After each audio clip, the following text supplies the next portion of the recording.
야, 이 개새끼야. 지금 이걸 보고라고 들고 온 거야? 쩌저적. 육중한 크리스털 잿더리가 허공을 가르며 날아갔다. 둔탁한 타격음과 함께 이동진 중사의 이마에서 붉은 선혈이 주르륵 흘러내렸다. 바닥에 깔린 최고급 페르시아산 카펫 위로 희뿌연 담배재와 핏방울이 어지럽게 뒤섞였다. 죄송합니다. 여단장님. 이 중사는 터져나오는 비명을 억지로 삼키며 반사적으로 고개를 숙였다. 군 생활 10년차 산전수전 다 겪은 중견 부사관이었지만 눈앞에 있는 포식자 앞에서는 갓 입대한 훈련병보다 못한 존재였다. 강원도 철원군 제3보 병사단 예하 제23여 단장실. 이곳은 대한민국 최전방을 수호하는 신성한 지휘소가 아니었다. 탐욕스러운 늙은 늑대의 굴 그 자체였다. 소파에 비스듬히 기대앉은 박두각 준장은 터질 듯 부풀어 오른 배를 출렁이며 씩씩거렸다. 풀어헤친 전투복 상의 사이로 누렇게 찌든 러닝셔츠가 보였다. 그는 자신의 책상 위에 놓인 영수증 뭉치를 집어들어 이 중사의 피 묻은 얼굴에 흩뿌렸다. 종이들이 눈송이처럼 힘없이 흩날렸다. 내가 이번 주말에 골프 약속 있다고 했어. 안 했어? 근데 뭐? 법인 카드가 한도 초과? 야, 이동진. 너 중사 짬밥을 똥구멍으로 처먹었냐? 여단 운영비 뒀다 뭐해? 이럴 때 쓰라고 내가 눈 감아주는 거 아니야? 박두각의 고함이 여단장실을 쩌렁쩌렁 울렸다. 밖에서 대기하던 당번병조차 문틈으로 새어나오는 살기에 숨을 죽였다. 이 중사는 떨리는 입술을 꾹 깨물었다. 비릿한 피냄새가 코끝을 찔렀다. 여단장님. 운영비는 이미 지난번 회식비와 사모님 차량 수리비로 더 이상 끌어다 쓸 항목이 없습니다. 이번에 감찰 나오면 정말 큰일 납니다. 이 새끼가 말대꾸를 해? 감찰? 야, 감찰이 누구 식구인데 나를 털어? 군단 헌병대장이 내 육사 후배야. 누가 누굴 턴다는 거야. 박두각은 분을 이기지 못한 듯 신고 있던 슬리퍼를 벗어 이 중사의 정강이를 걷어찼다. 외마디 신음이 터져 나왔지만 이 중사는 자세를 흐트러뜨리지 않았다. 아니, 흐트러뜨릴 수 없었다. 당장 내일 아내의 투석 비용을 내지 못하면 병원에서 쫓겨날 판이었다. 박두각은 그런 이 중사의 약점을 누구보다 잘 알고 있었다. 그는 짐승 같은 눈으로 헐떡거리며 냉장고에서 생수를 꺼내 벌컥벌컥 들이켰다. 잘 들어. 내일 모레 신임 사단장 취임식이야. 새로 오는 그 차다희인가 뭔가 하는 여자가 707 출신이라지. 기가 아주 생년이라는데 첫인상부터 내가 기죽을 순 없잖아. 주말에 골프장에서 실력으로 아주 콧대를 꺾어놔야 한다고. 그런데 내 골프채 그립이 엉망이면 내 폼이 나겠어? 안 나겠어? 안 납니다. 알면 튀어나가. 내 마누라한테 전화해서 돈을 꾸든 내 콩팥이라도 팔든 알아서 해. 오늘 안으로 최고급 그립으로 싹 다 교체해서 내 차 트렁크에 실어놔. 안 그러면 너 이번 장기 복무 심사 때 내 손에 죽을 줄 알아. 알겠어? 박두각의 눈은 탐욕과 도끼로 번들거렸다. 이 중사는 주먹을 꽉 쥐었다. 손톱이 손바닥을 파고들어 피가 날 것 같았다. 하지만 그에게는 선택권이 없었다. 알겠습니다. 다녀오겠습니다. 이 중사가 도망치듯 여단장실을 빠져나가자 박두각은 코웃음을 쳤다. 채, 쥐새끼 같은 놈들이. 앓는 소리는. 하여간 아래 것들은 조져야 말을 듣는다니까. 그는 책상 서랍 깊숙한 곳에서 양주병을 꺼냈다. 종이컵에 황금빛 액체를 가득 따르며 창밖을 내다보았다. 철원의 황량한 들판 위로 눈발이 날리고 있었다. 차다희라. 계집년이 별 2개를 달고 사단장? 세상 참 좋아졌네. 테러범이나 잡던 년이 수만 병력을 지휘해? 웃기고 있네. 내 구역에 들어온 이상 신고식 톡톡히 치르게 해주지. 박두각은 킬킬거리며 술을 단숨에 들이켰다. 독한 알코올이 식도를 타고 넘어가며 짜릿한 쾌감을 주었다. 그는 자신이 이 지역의 왕이라고 믿어 의심치 않았다. 적어도 내일 아침 그 여자가 나타나기 전까지는 말이다. 강원도 철원군 제3보 병사단 연병장. 다음 날 아침 3사단 사령부는 폭풍 전야와도 같은 긴장감에 휩싸여 있었다. 하늘은 낯빛이었고 늦가을의 칼바람이 연병장의 도열한 수천 명 장병의 옷깃을 파고들었다. 부대 차렷. 지휘관의 구호 소리가 허공을 갈랐다. 군악대의 웅장한 연주와 함께 검은색 지휘관 차량이 연병장 사열대로 천천히 진입했다. 모든 시선이 그 차량에 꽂혔다. 문이 열리고 한 여자가 내렸다. 차다의 소장. 대한민국 육군 3사단 역사상 최초의 여성 사단장이자 전설적인 특수부대 707 특수임무단 대테러 팀장 출신. 칠흑 같은 정복 위에 박힌 두 개의 별이 서늘하게 빛났다. 46이라는 나이가 믿기지 않을 만큼 날렵하고 단단한 체구였다. 그녀의 얼굴에는 화기라고는 찾아볼 수 없었다. 오직 차가운 이성만이 감도는 눈동자는 마치 먹잇감을 노리는 맹금류의 그것과 같았다. 그녀가 단상 위로 올라가자 공기가 무겁게 내려앉았다. 박두각 준장을 비롯한 예하 연대장들과 참모들이 단상 한쪽에 도열해 있었다. 박두각은 짝다리를 짚은 채 거만하게 차다이를 훑어보았다. 기생오라비처럼 생겨가지고 저런 게 무슨 사단장이라고. 나보다 나이도 어린 게. 박두각의 속마음을 읽기라도 한 듯 차다희의 시선이 아주 잠시 그에게 머물렀다. 찰나였지만 박두각은 등골이 서늘해짐을 느꼈다. 기분 탓인가. 그는 애써 헛기침을 했다. 경례. 백골. 우렁찬 함성이 철원의 산자락을 울렸다. 백골. 죽어서도 백골이 되어 나라를 지킨다는 3사단의 구호였다. 차다이는 절도 있는 동작으로 답례했다. 손끝의 각도, 시선, 자세. 그 어떤 교범보다 완벽했다. 그녀는 마이크를 잡았다. 원고 따위는 없었다. 반갑다. 제3보 병사단장 육군 소장 차다이다. 스피커를 타고 흐르는 목소리는 높지 않았지만 송곳처럼 날카롭게 고막을 파고들었다. 나는 여러분에게 인자한 어머니가 되려고 온 것이 아니다. 나는 전장의 지휘관이다. 적이 도발하면 그들의 심장에 비수를 꽂고 뼈를 씹어 먹을 각오가 되어 있는 전사만이 내 부하가 될 자격이 있다. 연병장의 침묵이 흘렀다. 병사들은 마른 침을 삼켰다. 백골 부대는 육군 최선봉이다. 우리는 강하다. 하지만 가장 강한 쇠가 가장 쉽게 부러지는 법이다. 내부가 녹슬어 있다면 말이다. 차다이가 고개를 돌려 박두각이 서 있는 쪽을 정확히 응시했다. 내 부대에서 썩은 내가 나는 것은 용납하지 않는다. 병사든 부사관이든 장교든 혹은 장군이든 마지막 장군이든이라는 단어에 힘이 실렸다. 박두각의 눈썹이 꿈틀거렸다. 전현이 지금 나 들으라고 하는 소린가? 얼굴이 화끈거렸다. 부조리와 타협하는 순간 너희는 군인이 아니라 세금 도둑이다. 나는 도둑놈들과는 한 전호에서 싸우지 않는다. 이상. 취임사는 짧고 강렬했다. 의례적인 인사말이나 듣기 좋은 미사여구는 없었다. 그것은 명백한 선전포고였다.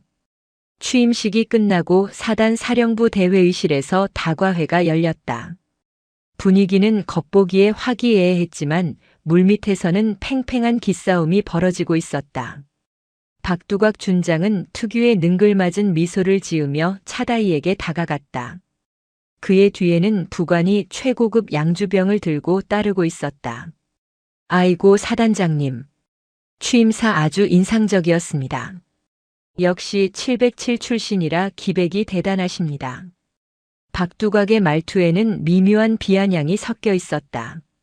그는 차다이보다 나이가 8살이나 많았고 육사 기수도 훨씬 선배였다. 비록 계급은 아래였지만 그는 자신을 사단장의 선배라고 여기고 있었다. 박 준장님, 23여 단은 전방 경계 작전으로 바쁠 텐데 참석해 주셔서 감사합니다. 차다이는 무표정한 얼굴로 대꾸했다. 그녀의 앞에는 투명한 생수 한 잔만이 놓여 있었다. 오늘 같은 경사스러운 날에 맹물만 드셔서야 되겠습니까? 이거 제가 아끼는 30년 산입니다. 한 잔 받으시죠. 신고식이라 생각하시고. 박두각이 억지로 술잔을 들이밀었다. 회의실 안의 모든 시선이 두 사람에게 집중되었다. 차다이는 술잔을 받지 않았다. 대신 그녀는 손목시계를 쳐다보았다. 현재 시각 11시 30분. 박 준장님. 예. 전방 작전 대기 태세 유지 중인 지휘관이 대낮부터 음주를 권하는 게 23여 단의 전통입니까? 찬물을 끼얹은 듯 회의실이 조용해졌다. 박두각의 표정이 일그러졌다. 아니, 사단장님. 사람이 왜 이렇게 융통성이 없으십니까? 오늘 같은 날 딱 한 잔 정도는. 융통성이라. 차다이가 의자에서 천천히 일어났다. 그녀의 키는 박두각보다 작았지만 뿜어져 나오는 위압감은 박두각을 압도하고도 남았다. 적 특작 부대가 침투했을 때도 융통성 있게 대처하실 겁니까? 저는 술을 마시지 않습니다. 그리고 제 앞에서 술 냄새 풍기는 지휘관은 더더욱 사절입니다. 그 술병 당장 치우세요. 박두각의 얼굴이 불그락푸르락해졌다.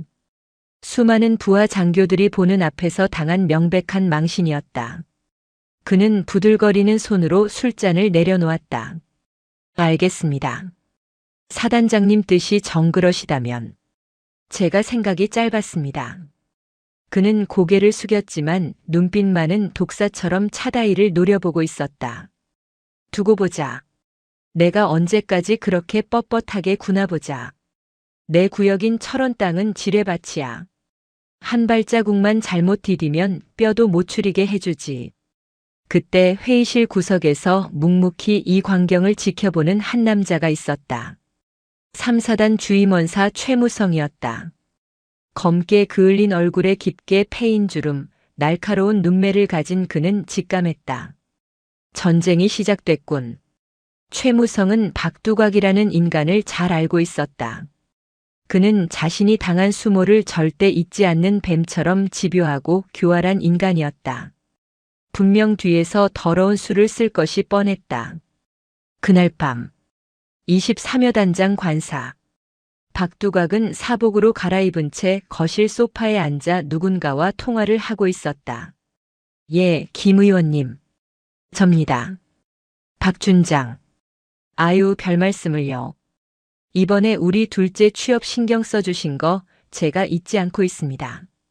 그는 낮에 보여주었던 거만한 태도는 온데간데 없이 수화기에 대고 비굴하게 허리를 굽실거렸다. 다름이 아니라 이번에 새로운 사단장 말입니다. 네, 차다의 그 여자요. 아주 뻣뻣하니 말이 안 통하네요. 제가 보기에 그 여자 독단적인 성격 때문에 조만간 사고 칠 것 같습니다. 예, 아유, 제가 누굽니까? 알아서 요리해야죠. 근데 그 여자가 감찰 쪽으로 좀 밝아서 말입니다. 의원님이 국방위 쪽에서 좀 바람을 잡아주셔야 할 것 같습니다. 여자가 너무 감정적이다, 부하들을 쥐어짠다, 뭐 이런 소문 좀 내주십사 하고요. 통화를 마친 박두각은 만족스러운 듯 휴대폰을 소파에 던졌다. 이 중사, 술상 아직 안 들어왔어? 주방에서 이동진 중사가 쟁반을 들고 황급히 뛰어나왔다. 쟁반 위에는 고급 참치회와 양주가 놓여 있었다. 이 중사의 얼굴은 흑빛이었다. 낮에 박두각의 골프채 그립을 가느라 아내의 수술비를 헐어 쓴 탓에 속이 타 들어가고 있었다. 술 따라. 박두각이 소파에 비스듬히 누워 발을 탁자에 올렸다. 이 중사는 무릎을 꿇고 술병을 들었다. 너 사단 사령부 인사처에 동기 있지? 예. 아. 김 중사 말씀이십니까? 그래. 잘 됐네. 내일부터 김 중사놈 꼬셔서 차다이 그 여자 동향 하나하나 다 보고하라고 해. 누구를 만나는지, 밥은 뭘 처먹는지, 심지어 화장실은 몇 번 가는지까지 전부 다. 알았어? 여단장님. 그건 보안 규정 위반일 수도 있고, 친구 놈이 곤란해질 수도. 이 새끼가 또 말대꾸네. 짝. 박두각의 손바닥이 이 중사의 뺨을 후려쳤다. 이 중사의 고개가 힘없이 돌아갔다. 내 친구가 곤란한 게 중요해? 아니면 내가 당장 군복 벗고 길거리에 나앉는 게 중요해? 너 장기 복무 심사 때 내가 점수 챙겨준 거 잊었어? 은혜를 원수로 갚을 거야? 아닙니다. 죄송합니다. 시키면 시키는 대로 해. 걔가 주인이 시키는데 짖으면 되나? 물라면 물어야지. 박두각은 킬킬거리며 이 중사가 따르는 술을 받아 마셨다. 이 중사는 붉게 부어오른 뺨을 감싸 쥐지도 못한 채 바닥만 응시했다. 그의 주먹이 부들부들 떨리고 있었다. 치욕스러움과 분노가 가슴 끝까지 차올랐지만 아픈 아내와 어린 두 딸의 얼굴이 떠올라 그는 다시 고개를 숙였다. 하지만 박두각은 몰랐다. 지금 이 순간 철원 사단 사령부의 칠흑 같은 집무실에서 차다희 소장이 모니터를 응시하며 무엇을 보고 있는지. 차다희의 책상 위에는 23여 단의 예산 집행 내역서와 박두각 준장의 관용차 운행 기록, 그리고 여단장 관사 출입자 명단이 놓여 있었다. 종이 위에는 붉은 펜으로 굵은 동그라미가 쳐져 있었다. 박두각 준장. 부패 지수 위험. 우선 제거 대상. 창밖으로 철원의 검은 산맥을 바라보며 차다희가 나지막이 의졸였다. 사냥을 시작하지. 강원도 철원군 서면 제3보병사단 사령부 군단장 집무실. 새벽 3시. 칠흑 같은 어둠이 철원의 산자락을 휘감고 있었다. 모든 병사가 잠든 시간이지만 사단장 집무실의 불은 꺼지지 않았다. 차다의 소장은 책상 위에 산더미처럼 쌓인 서류 더미 속에 파묻혀 있었다. 그녀의 눈은 피로로 인해 충혈되어 있었지만 눈빛만은 형형하게 살아있었다. 그녀의 손에는 23여 단 예하 대대의 식자재 수급 내역서가 들려 있었다. 소고기 1등급 납품 완료. 돼지고기 냉장육 입고. 서류상으로는 완벽했다. 대한민국 국군 장병들은 매일 최고급 식재료로 만든 영양가 높은 식사를 하고 있어야 했다. 하지만 차다희는 펜 끝으로 특정 날짜를 톡톡 두드렸다. 이상하군. 그녀가 혼잣말을 중얼거렸다.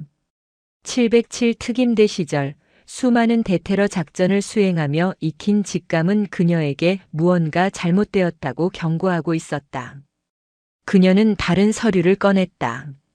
박두각 준장의 친인척이 운영하는 유통업체의 납품 기록이었다. 같은 날짜에 23여 단 간부 식당에는 특등급 한우가 들어갔어. 그런데 병사 식당에 들어갔다는 1등급 소고기는 도축 증명서 번호가 흐릿해. 게다가 이 업체 주소지를 조회해보니 컨테이너 박스 하나만 있는 유령 회사야. 전형적인 횡령 수법이었다. 너무나 뻔하고 대담해서 오히려 눈치채기 힘든 방식. 박두각은 군이라는 폐쇄적인 조직의 특성을 악용해 자신의 왕국을 건설하고 있었다. 병사들의 식판 위로 올라가야 할 고기가 현금으로 바뀌어 박두각의 뒷주머니와 유흥비로 사라지고 있었다.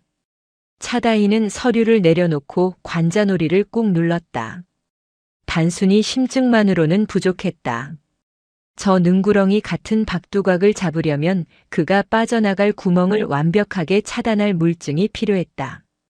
그리고 무엇보다 그녀의 부하들이 실제로 무엇을 먹고 있는지 두 눈으로 확인해야 했다. 똑똑. 정적을 깨고 노크 소리가 들렸다. 들어와. 문이 열리고 감찰 참모가 들어왔다. 그의 얼굴은 밤샘 근무로 인해 푸석했지만 긴장감으로 경직되어 있었다. 사단장님 지시하신 대로 23여 단 급식 재료 샘플링 조사를 비공개로 진행하려 했으나 여단 측 방호 태세가 심상치 않습니다.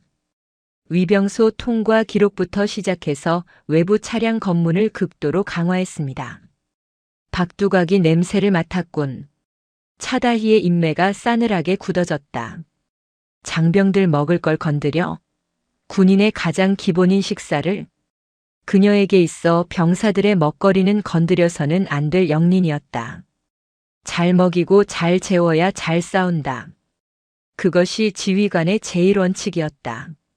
그런데 박두각은 자신의 뱃속을 채우기 위해 병사들의 국그릇을 걷어차고 있었다. 내일 점심. 아니, 오늘 점심이군. 23여 단 불시 순찰을 나간다. 공식 일정에 넣을까요? 아니. 수행원은 최소화해. 운전병과 감찰 참모 그리고 주임원사만 대동한다. 알겠습니다. 하지만 박 준장이 미리 대비하지 않겠습니까? 대비하라고 가는 거야. 쥐새끼는 구석에 몰리면 찍 소리라도 내게 되어 있어. 그 소리를 들으러 가는 거니까. 강원도 철원군 제23여 단 본부 영내 식당. 점심시간.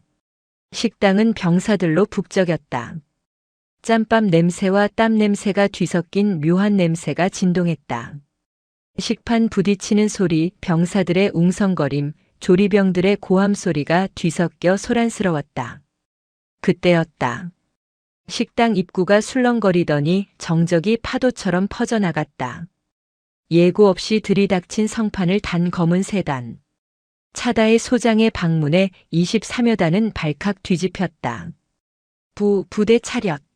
사단장님께 대하여 경례. 식당 입구에 있던 당직 사관이 찢어지는 목소리로 외쳤다. 식사를 하던 병사들이 숟가락을 떨어뜨리며 기립했다. 백골. 차다이는 손을 들어 가볍게 답례했다. 쉬어. 밥 먹는데 방해해서 미안하군. 다들 식사 계속해라. 그녀는 병사들을 자리에 앉히고 배식대로 향했다. 한편 여단장실에서 느긋하게 골프 채널을 보고 있던 박두각 준장은 비서실장의 다급한 보고에 소스라치게 놀라 벌떡 일어났다. 뭐? 사단장이 왔어? 지금 어디야? 식당에 가 계십니다. 병사 식당에요. 이런 젠장. 왜 연락이 없었어? 위병소 애들은 뭐 한 거야? 워낙 갑작스럽게 들이닥치셔서 보고할 틈도 없었다고 합니다. 박두각은 얼굴이 하얗게 질렸다.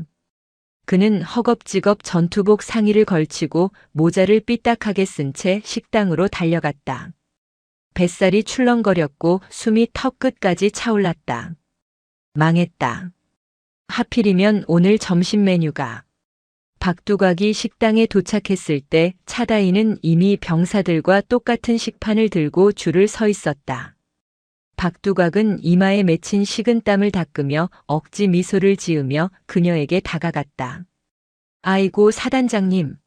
미리 말씀을 주셨으면 준비를 했을 텐데 이렇게 누추한 곳에서 식사를 하시고.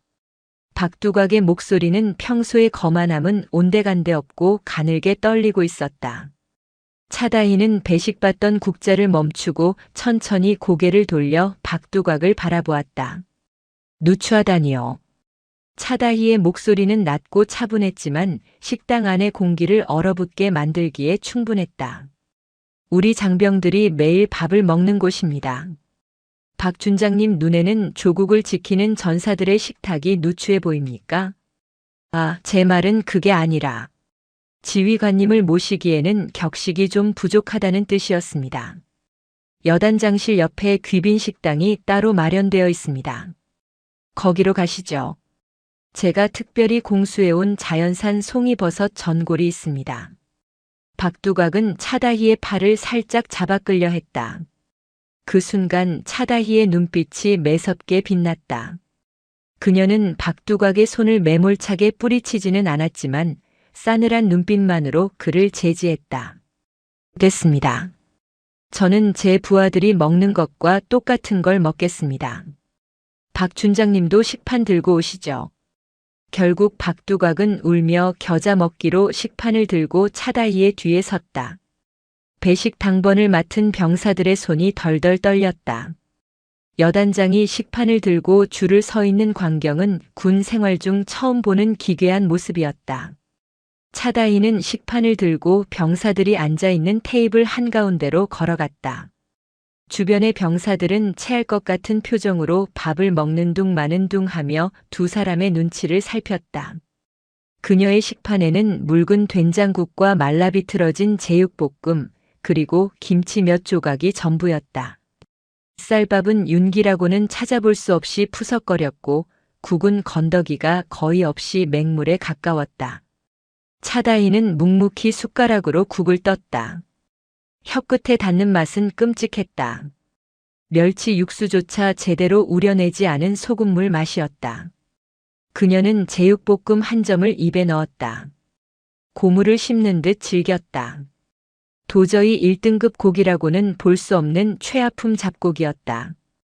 그녀는 숟가락을 내려놓고 박두각을 빤히 쳐다보았다. 박두각은 밥을 먹는 신용만 하며 안절부절 못하고 있었다. 맛이 어떻습니까? 예. 평소보다 간이 좀 안 맞는 것 같습니다만. 허허. 우리 취사병들이 오늘 긴장을 했나 봅니다. 그래도 땀 흘려 만든 거니 맛있게 먹어야지요. 박두각은 밥알이 튀도록 과장되게 웃었다. 그러고는 만만해 보이는 지나가던 병장 한 명을 불러 세웠다. 야, 너 밥맛이 어떠냐? 꿀맛이지? 여단장이 너희들 먹이려고 얼마나 신경 쓰는지 알지? 병장은 잔뜩 겁에 질린 표정으로 큰 소리로 대답했다. 예, 그렇습니다. 아주 맛있습니다. 백골. 그 모습을 보며 박두각은 으스대듯 차다이를 보며 말했다. 보십시오, 사단장님. 요즘 애들이 이렇다니까요. 옛날 우리 때처럼 배고픈 줄 모르고 조금만 반찬이 부실해도 부모한테 전화해서 징징거리고 말입니다. 군기가 빠져도 한참 빠졌죠. 제가 아주 강하게 키우고 있습니다. 그 순간 차다희의 눈썹이 꿈틀했다. 강하게 키운다. 그녀는 자리에서 일어났다. 식당 안의 소음이 순식간에 사라졌다. 수백 명의 병사가 숨을 죽이고 그녀를 주시했다. 그녀는 뚜벅뚜벅 걸어가 잔반통 앞에 섰다. 그곳에는 병사들이 먹다 남긴, 아니 도저히 먹을 수 없어 버린 고기와 밥이 산처럼 쌓여 있었다. 악취가 코를 찔렀다. 박두각 준장. 차다이가 잔반통을 가리켰다. 이게 당신이 말한 강한 군대입니까? 즐겨서 씹지도 못하는 고기, 맹물 같은 국을 먹고 강해지라고요? 이건 강하게 키우는 게 아니라 학대하는 겁니다. 그리고 세금을 도둑질하는 겁니다. 차다희의 목소리가 점점 커졌다. 식당 안이 쩌렁쩌렁 울렸다. 이 식자재 예산 전부 어디로 갔습니까? 박두각의 얼굴이 붉게 달아올랐다. 그는 주변을 둘러보며 버럭 소리를 질렀다. 야, 행보관 어디 있어? 급양관 오라고 해. 오늘 당번 누구야? 재료 관리 이따위로 할 거야? 그는 자신의 책임을 부하들에게 떠넘기며 고래고래 소리를 질렀다. 전형적인 꼬리 자르기였다. 여단장실 밖에서 대기하고 있던 이동진 중사가 달려와 사색이 된 얼굴로 고개를 숙였다. 죄송합니다. 시정하겠습니다. 박두각은 이 중사의 정강이를 걷어차는 신용을 하며 차다이에게 굽실거렸다. 아이고 사단장님. 제가 관리를 소홀히 한 게 아니라 밑에 놈들이 횡령을 좀 한 모양입니다. 제가 아주 엄벌에 처하겠습니다. 영창을 보내버리겠습니다. 차다이는 그 역겨운 연극을 보며 속으로 냉소를 삼켰다. 그래, 짖어라. 내가 짖을수록 내 목을 조일 증거는 더 선명해지니까. 차다이는 이동진 중사를 바라보았다. 피멍이 든 광대뼈, 낡은 전투화, 그리고 겁에 질려 있으면서도 억울함이 서려 있는 눈빛. 그녀는 직감했다. 이 남자가 키키라는 것을. 엄벌이라. 좋군요. 기대하겠습니다. 차다희는 몸을 돌려 식당을 빠져나갔다. 박두각은 안도의 한숨을 내쉬며 그녀의 뒤를 따르려 했다. 하지만 차다희는 멈춰서서 뒤를 돌아보지 않은 채 나지막이, 그러나 박두각의 귀에는 천둥처럼 들릴 명령을 내렸다. 감찰참모. 예, 사단장님. 이 식당 CCTV 지난 한 달치 영상, 지금 즉시 확보해. 알겠습니다. 박두각의 등 뒤로 식은땀 한 줄기가 흘러내렸다. 다리가 후들거렸다. 그리고 23여 단 회계 장부, 차량 운행 일지, 위병소 출입 기록까지 전부 압수한다. 감찰부에서 전담팀 꾸려서 오늘부터 상주해. 사단장님, 그건 너무하십니다. 제가 여단장인데 제 얼굴을 봐서라도. 당신 얼굴 볼 생각 없어. 내가 보고 싶은 건 진실이야. 차다희는 박두각을 차갑게 노려보았다. 만약 영상이 하나라도 지워져 있거나 장부가 훼손되어 있다면 그 책임은 급양관이 아니라 여단장, 바로 당신이 져야 할 거야. 그녀는 성큼성큼 걸어나가 지휘 차량에 올랐다. 검은 세단이 흙먼지를 일으키며 위병소를 빠져나갔다. 박두각은 멀어지는 차다희의 뒷모습을 보며 주먹을 부들부들 떨었다. CCTV. 감히 내 안방을 뒤지시겠다. 인연이 진짜 죽고 싶어서 환장했구나. 그날 밤 23여 단장 관사. 박두각은 짐승처럼 거실을 서성이고 있었다. 불안감이 엄습했다. 단순히 밤맛 타령으로 끝날 일이 아니었다. 차다희가 CCTV를 요구했다는 건 이미 무언가를 알고 있다는 뜻이었다.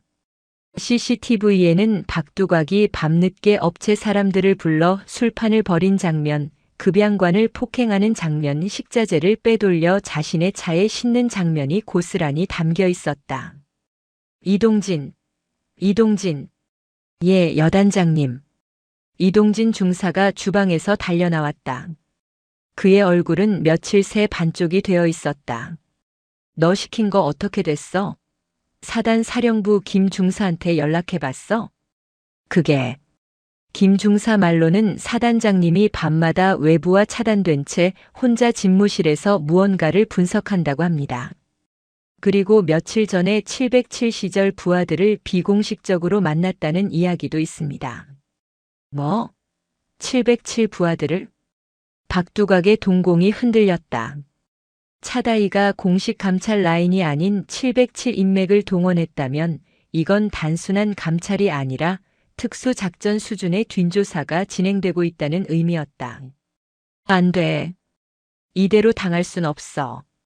박두각은 떨리는 손으로 휴대폰을 집어들었다. 단축번호 1번. 그가 모시는 정치권의 실세, 국방위원회 소속 김 의원이었다. 의원님, 접니다. 박 준장입니다. 큰일 났습니다. 그 차다희라는 여자가. 예, 맞습니다. 완전히 미쳤습니다. 우리 부대를 쑥대밭으로 만들고 있습니다. 없는 죄를 뒤집어 씌워서 저를 옷 벗기려고 작정을 했습니다. 그는 침을 튀기며 거짓말을 쏟아냈다. 이건 저 하나 죽는 게 문제가 아닙니다. 제가 무너지면 의원님 지역구 관리하던 조직들도 다 위험해집니다. 네. 아, 물론이죠. 제가 다 준비해 놨습니다. 그 여자가 직권을 남용해서 민간인 사찰을 했다는 증거, 그리고 부하들에게 가혹 행위를 했다는 진술서. 가짜라도 만들어야죠. 네네. 알겠습니다. 의원님만 믿겠습니다. 전화를 끄는 박두각의 눈빛이 변했다. 공포는 사라지고 비릿한 살기만이 남았다. 그래, 먼저 치는 놈이 이기는 거야. 차다희, 내가 707 전설이면 뭐해? 정치판은 총칼보다 혀가 더 무서운 곳이야. 내 별 하나 내가 똥물에 튀겨주마. 박두각은 이동진 중사를 돌아보았다. 이 중사, 너 오늘 밤에 작업 하나 해야겠다. 무슨 작업입니까? 내일 새벽에 군단 서버실에 들어가는 라인, 내가 알지. 거기다가 내가 주는 USB 하나만 꽂고 와. 여단장님, 그건 보안 위반을 넘어 간첩 행위나 다름없습니다. 걸리면 총살입니다. 이동진 중사가 기겁하며 뒤로 물러섰다. 박두각은 씩 웃으며 양주병을 집어들었다. 걱정 마. 안 걸려. 그리고 너. 와이프 수술비 때문에 사채 썼다며? 빚쟁이들이 병원까지 찾아와서 행패 부린다는데. 이 중사의 얼굴이 하얗게 질렸다. 아무에게도 말하지 않은 비밀을 박두각이 알고 있었다. 이거 하나만 처리해. 그럼 내가 내 빚 깔끔하게 청산해 줄게. 그리고 장기 복무 내가 보장한다니까. 악마의 속삭임이었다. 이동진 중사는 갈등했다. 군인으로서의 명예와 가장으로서의 절박함. 하지만 빚쟁이들에게 시달리는 아내의 창백한 얼굴이 떠오르는 순간 그의 눈빛이 무너져 내렸다. 정말입니까? 정말 빚을. 아, 사나이 대장부가 두말하겠어? 자, 받아. 박두각이 검은색 USB를 건넸다.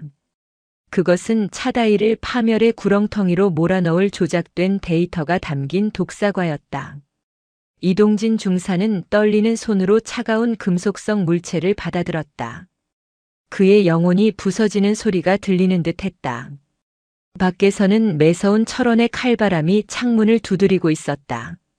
마치 다가올 파국을 예고하듯이. 강원도 철원군 제3보 병사단 사령부 본청. 새벽 2시. 철원의 밤 공기는 폐부를 찌를 듯 차가웠다.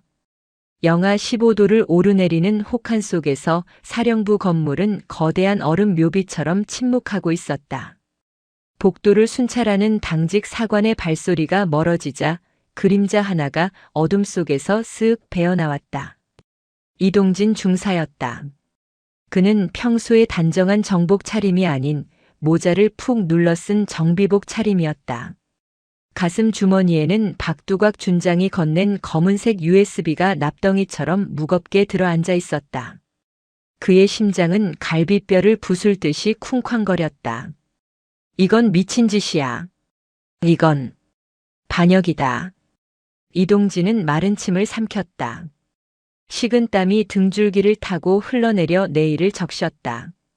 하지만 눈을 감으면 병상에 누워 고통스러워하는 아내의 얼굴과 병원비를 독촉하며 아이들을 위협하던 사채업자들의 흉악한 목소리가 환청처럼 들려왔다.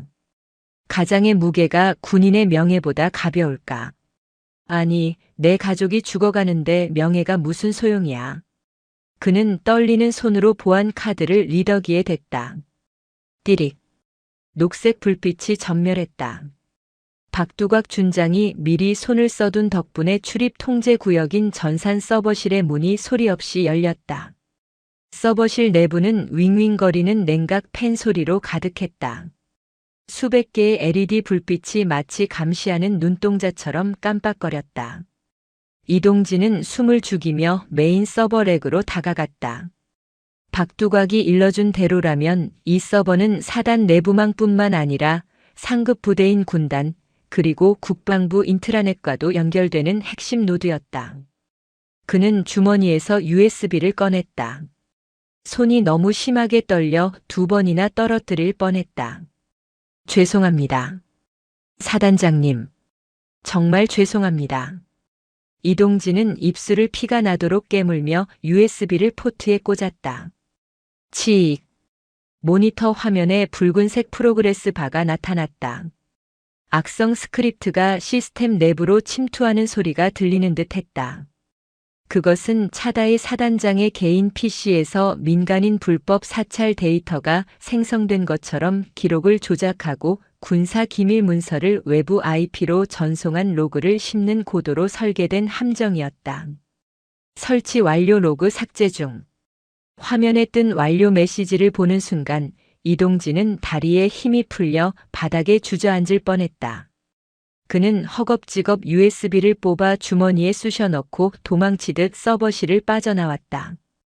복도 창문 너머로 보이는 보름달이 오늘따라 유난히 창백하게 그를 내려다보고 있었다. 같은 시각 서울 여의도 국회의원 회관. 국방위원회 소속 김필수 의원은 최고급 양주를 흔들며 스피커폰 너머의 목소리에 귀를 기울이고 있었다. 의원님, 작업 끝났습니다. 쥐도 새도 모르게 심어놨습니다. 수화기 너머 박두각 준장의 목소리는 흥분으로 들떠 있었다. 김 의원은 만족스러운 듯 입꼬리를 말아 올렸다. 수고했어, 박 장군. 역시 일처리 하나는 깔끔하구만. 내일 아침이면 국방부 조사본부 친구들이 들이닥칠 거야. 언론 쪽은 내가 다 세팅해놨네. 조간신문 일면 헤드라인이 기대되지 않나? 감사합니다, 의원님. 이 은혜 제가 별 2개 달고 확실히 보답하겠습니다. 허허, 별 2개가 문제인가? 차다에 그 여자가 옷 벗으면 그 자리가 누구 거겠어? 우리 라인 잘 타면 별 3, 넷도 문제없지. 김 의원은 전화를 끊고 창밖의 서울 야경을 바라보았다. 차다이. 감히 707 출신이라는 알량한 자부심 하나로 정치권의 청탁을 단칼에 거절하고 자신의 지역구 이권 사업인 군부대 부지 이전을 반대했던 눈엣가시. 군인이 정치를 모르면 죽어야지. 전장은 전방에만 있는 게 아니란다, 아가야. 그는 비서관을 호출했다. 내일 아침 9시 국방부 기자실 브리핑 잡아. 제목은 현역 여성 사단장, 민간인 불법 사찰 및 군사기밀 유출 의혹. 아주 자극적으로 뽑아. 다음 날 아침 3사단 사단장 집무실. 차다의 소장은 아침 일찍부터 참모 회의를 주재하고 있었다. 23여 단 비리 감찰 결과 보고가 주된 안건이었다. 현재까지 확보된 CCTV와 장부 대조 결과 박두각 준장이 횡령한 군수물자 규모가 약 3억 원에 달합니다. 또한 병사 급식비를 전용해 유흥업소에서 결제한 내역도 확보했습니다. 감찰 참모의 보고에 차다이는 고개를 끄덕였다. 좋아. 이 정도면 구속 수사감이야. 오늘 오후에 헌병대 투입해서 박두각 준장 긴급 체포한다. 영장 청구해. 알겠습니다. 참모들의 목소리에 힘이 실렸다. 썩은 환부를 도려낸다는 정의감이 회의실을 가득 채웠다. 그때였다. 쾅. 집무실 문이 부서질 듯 열리며 당직 부관이 사색이 되어 뛰어들어왔다.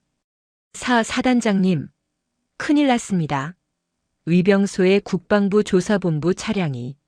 말이 끝나기도 전에 복도에서 우당탕거리는 군화 발소리가 들려왔다.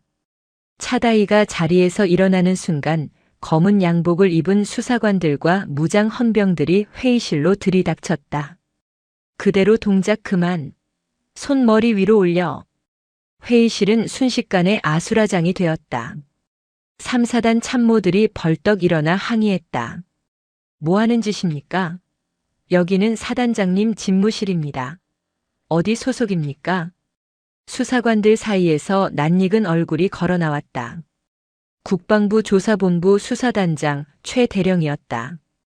그는 차다희와 육사 동기였지만 진급에서 밀린 뒤 정치권에 줄을 선 인물이었다.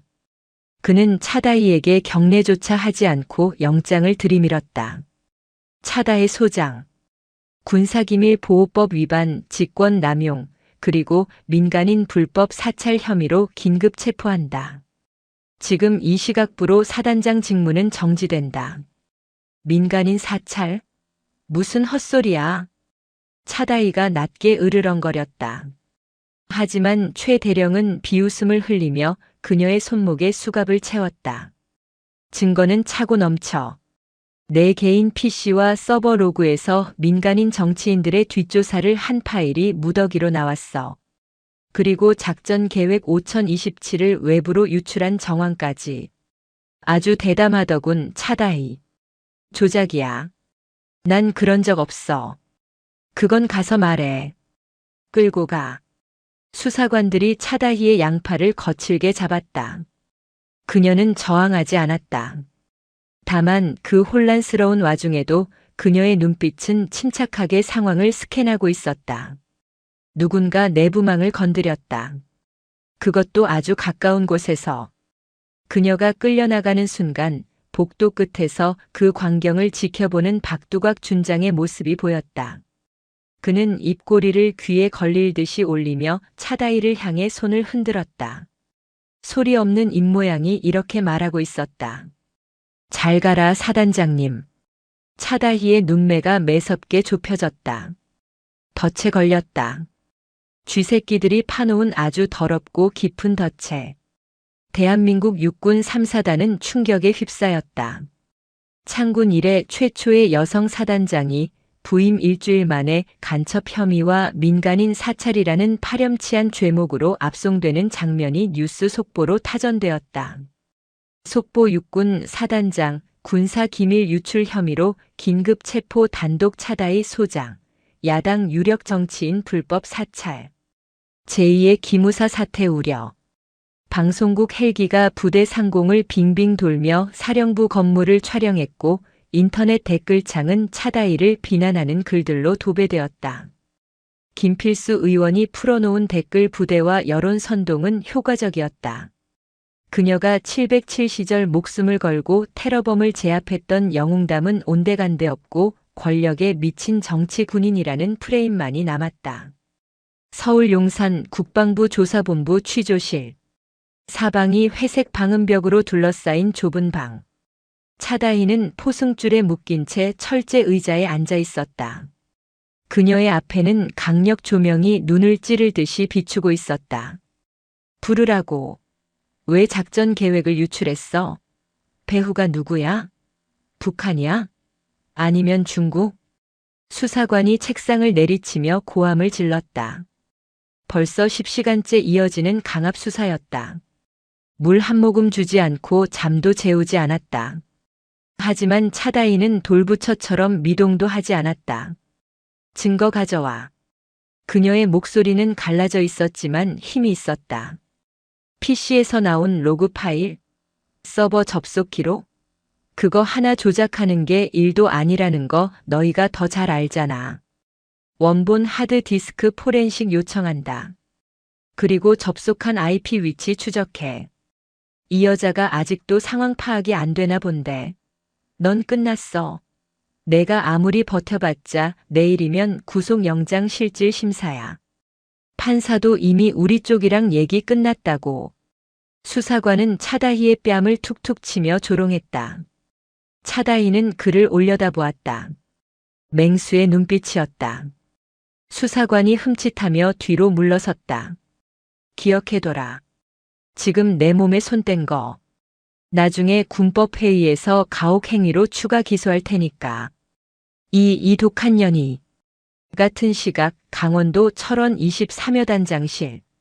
박두각 준장은 축제를 벌이고 있었다. 탁자 위에는 고급 양주병들이 볼링핀처럼 늘어서 있었고 그의 신복인 대대장들과 참모들이 모여 건배를 외치고 있었다. 여단장님, 아니 이제 사단장 직무대리님, 축하드립니다. 아이고 박 장군님, 드디어 정의가 구현되었습니다. 그 여자 꼴 보니까 10년 묵은 체증이 내려갑니다. 박두각은 벌개진 얼굴로 잔을 높이 들었다. 그 술맛 좋다. 봤냐? 봤어? 그년 끌려갈 때 표정. 독사 같은 년이 꼬리를 말고 깨갱하는데 아우 짜릿해서 오줌 쌀 뻔했다니까. 그는 킬킬거리며 술을 들이켰다. 자자 다들 마셔. 오늘 내가 쏜다. 내일부터는 3사단이 다시 내 세상이야. 감찰? 개나 주라지. 우리 하던 대로 아니 더 화끈하게 해먹자고. 충성. 박두각 장군님 만세. 술판이 무르익을 무렵 집무실 문이 조심스럽게 열렸다. 이동진 중사였다. 그는 모자를 손에 쥔 채 쭈뼛거리며 들어왔다.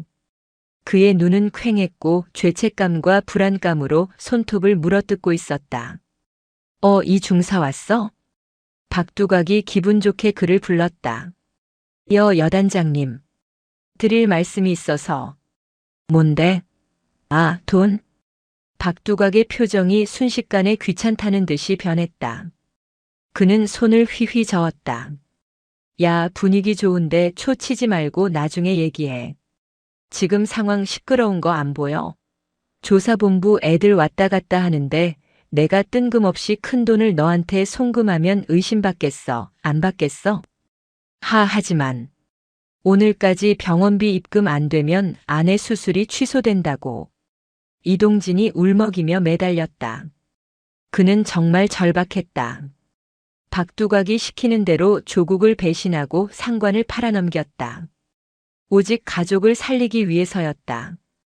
박두각은 마시던 술잔을 탁자에 거칠게 내려놓았다. 쾅소리에 좌중이 조용해졌다. 이 새끼가 진짜. 야, 너 지금 나 협박하냐? 아닙니다. 약속하셨잖습니까? 빚 갚아주신다고. 누가 안 준대? 기다리라고 했잖아. 그리고 너 서버실 들어간 거 CCTV 내가 지워주느라 얼마나 고생했는지 알아? 내가 저지른 짓이 간첩질이야, 임마. 어디서 범죄자 새끼가 돈 내놓으라고 큰 소리야? 적반하장. 토사구팽이었다. 박두각은 이동진을 이용만 하고 버릴 생각이었다. 애초에 돈을 줄 생각 따윈 없었다. 이동진이 잡혀가면 모든 죄를 그에게 뒤집어 씌울 계획까지 세워두고 있었다. 돈 받고 싶으면 입 다물고 찌그러져 있어. 아니면 같이 죽든가. 너 서버실 들어간 거 자백하면 너는 총살이고 내 마누라는 길거리에서 객사하는 거야. 알겠어? 박두각의 눈빛은 악마 그 자체였다. 이동진은 다리가 풀려 바닥에 주저앉았다. 하늘이 무너지는 것 같았다. 자신이 무슨 짓을 한 건가. 아내를 살리겠다고 악마와 손을 잡았지만 남은 건 파멸뿐이었다. 나가. 재수없게 울상을 짓고 지랄이야. 박두각이 땅콩 접시를 이동진에게 던졌다.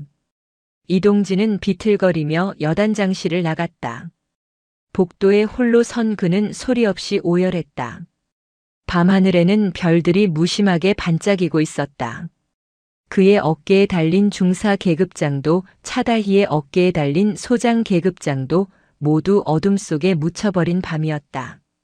이동진은 주머니에서 휴대폰을 꺼냈다. 아내에게서 부재중 전화가 10통이나 와 있었다. 그는 차마 전화를 걸 수 없었다. 죽고 싶었다. 차라리 혀를 깨물고 죽어서 이 지옥에서 벗어나고 싶었다. 그때 등 뒤에서 묵직한 목소리가 들려왔다. 많이 힘든가 보군, 이동진 중사. 이동진이 소스라치게 놀라 뒤를 돌아보았다. 어둠 속에서 한 남자가 걸어 나오고 있었다. 3사단 주임원사 최무성이었다. 그의 손에는 캔커피 2개가 들려 있었다. 주임원사님. 박두각이 약속을 안 지키지. 그럴 줄 알았네. 놈은 원래 그런 종자니까. 최무성은 캔커피 하나를 이동진의 손에 쥐어주었다. 따뜻했다.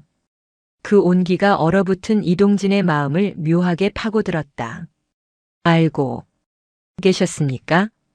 자네가 새벽에 서버실 들어가는 거 내가 봤네. CCTV는 박두각이 지웠겠지만 내 눈은 못 지웠지. 이동진은 사색이 되어 무릎을 꿇었다. 저를 헌병대에 넘기실 겁니까? 제발 아내 수술만이라도. 일어나게. 최무성이 강한 힘으로 이동진을 일으켜 세웠다. 자네를 넘기러 온 게 아니야. 자네를 구하러 왔네. 그리고 억울하게 갇혀있는 우리 사단장님도 구해야지. 제가 무슨 낯짝으로. 방법이 있네. 박두각이 자네를 버렸듯이 자네도 선택을 해야 해. 악마의 하수인이 되어 가족과 함께 파멸할 것인지 아니면 정의의 편에 서서 떳떳한 가장이 될 것인지. 최무성은 품 안에서 작은 녹음기를 꺼내 보였다. 이 안에 방금 박두각이 자네를 협박하고 범행을 시인한 내용이 녹음되었네. 복도의 방음이 생각보다 허술하더군. 이동진의 눈이 커졌다. 이제 자네가 가진 게 필요해. 박두각이 줬다는 그 USB 원본, 그리고 그가 횡령한 비자금 장부의 위치. 알고 있지? 이동진은 떨리는 손으로 눈물을 닦았다. 그리고 주머니 깊숙한 곳을 뒤적였다. 박두각에게 돌려주지 않고 숨겨두었던 모든 진실이 담긴 원본 USB가 그의 손에 들려 있었다. 있습니다. 여단장 관사 지하실. 와인 저장고 안쪽 벽 뒤에 금고가 있습니다. 비밀번호는 최무성의 입가에 옅은 미소가 번졌다. 잘 생각했네. 이제 판을 뒤집으러 가세.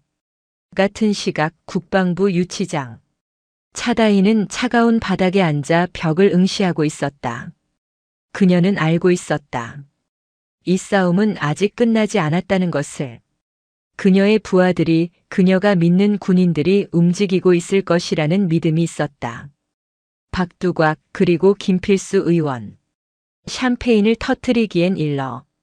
내 계급장은 떼어졌을지 몰라도 내 군인 정신은 떼어가지 못해.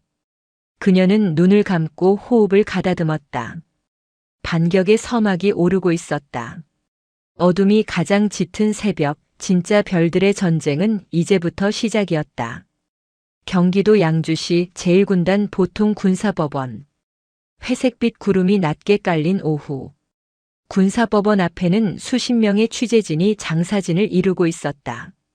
창군 이래 최초 여성 사단장 구속 기소 민간인 사찰 의혹, 군 검찰 징역 10년 구형 예정.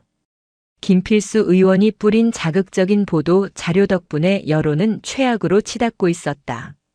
법정 내부는 무거운 침묵으로 가라앉아 있었다. 방청석 맨 앞줄에는 3사단장 직무대리 완장을 찬 박두각 준장이 다리를 꼬고 앉아 여유로운 표정으로 변호인단과 농담을 주고받고 있었다. 걱정 마십시오. 판사놈도 내 육사 후배고 검찰관도 우리 라인입니다. 오늘 차다희는 옷 벗는 걸 넘어서 아주 매장될 겁니다. 박두각이 킬킬거리며 속삭였다. 잠시 후 법정 경위의 외침과 함께 재판부가 입장했다. 그리고 피고인석으로 차다희 소장이 걸어 들어왔다. 그녀는 수의가 아닌 정복을 입고 있었다. 가슴에는 약장이, 어깨에는 빛나는 두 개의 별이 그대로 달려 있었지만 포승줄에 묶인 두 손이 그녀의 현재 처지를 말해주고 있었다. 하지만 그녀의 눈빛은 법정을 압도할 만큼 형형했다. 그녀가 자리에 앉자 박두각은 짐짓 안타까운 표정을 지으며 혀를 찼다. 쯧쯧. 사단장님, 어쩌다 이 지경이 되셨습니까? 제가 융통성 좀 가지라고 말씀드렸지 않습니까? 차다희는 대꾸하지 않았다. 그저 그를 한번 쳐다보았을 뿐이다. 마치 도축장에 끌려온 돼지를 보는 듯한 건조한 시선이었다. 재판이 시작되었다. 군 검찰관은 차다희의 죄목을 읊어대기 시작했다. 피고인 차다희는 제3보 병사단장이라는 막중한 직위를 이용하여 작전 계획 5027을 민간 서버로 유출하려 했습니다. 또한 부하 장교들을 불법 사찰하고 협박하여 군 기강을 문란케 한 혐의가. 검찰관은 조작된 증거들을 화면에 띄웠다. 박두각 일당이 심어놓은 가짜 이메일 로그와 매수된 장교들의 허위 진술서였다. 판사는 고개를 끄덕이며 차다희를 내려다보았다. 피고인, 공소 사실을 인정합니까? 법정의 모든 시선이 차다희에게 쏠렸다. 그녀는 천천히 자리에서 일어났다. 포승줄에 묶인 손을 단상 위에 올리고 마이크를 입 가까이 댔다. 인정하지 않습니다. 증거가 이렇게 명백한데 부인하는 겁니까? 증거라 하셨습니까? 차다희의 입꼬리가 살짝 올라갔다. 저 조잡한 엑셀 파일 몇 개와 겁에 질려 거짓말을 하는 부하들의 진술서가 증거입니까? 그렇다면 저도 증거를 제출하겠습니다. 재판장님, 추가 증인 신문을 요청합니다. 판사는 당황하여 검찰관과 눈빛을 교환했다. 예정에 없던 일이었다. 추가 증인이라니요? 증인 명단은 이미 확정되었습니다. 이 재판의 진실을 밝혀줄 핵심 증인입니다. 거부하신다면 이 재판이 짜고 치는 고스톱이라는 걸 스스로 인정하는 꼴이 될 텐데요. 차다희의 목소리는 낮지만 단호했다. 방청석에 앉아있던 기자들이 웅성거리기 시작했다. 판사는 어쩔 수 없다는 듯 고개를 끄덕였다. 좋습니다. 누굽니까? 들어오시죠. 차다희의 말이 떨어지자마자 법정 문이 열렸다. 3사단 주임원사 최무성이 뚜벅뚜벅 걸어 들어왔다. 그리고 그의 뒤에는 모자를 깊게 눌러 쓴 한 남자가 따라오고 있었다. 이동진 중사였다. 박두각의 눈이 휘둥그레졌다. 이 중사? 저 새끼가 왜 저기에 있어? 도망간 거 아니었어? 이동진은 수척해진 얼굴이었지만 눈빛만은 살아있었다. 그는 증언석에 멈춰 섰다. 최무성 원사가 마이크를 조정해 주었다. 증인 신분을 밝히시오. 제3보 병사단 제23여단 본부 행정보급관 중사 이동진입니다. 검찰관이 다급하게 끼어들었다.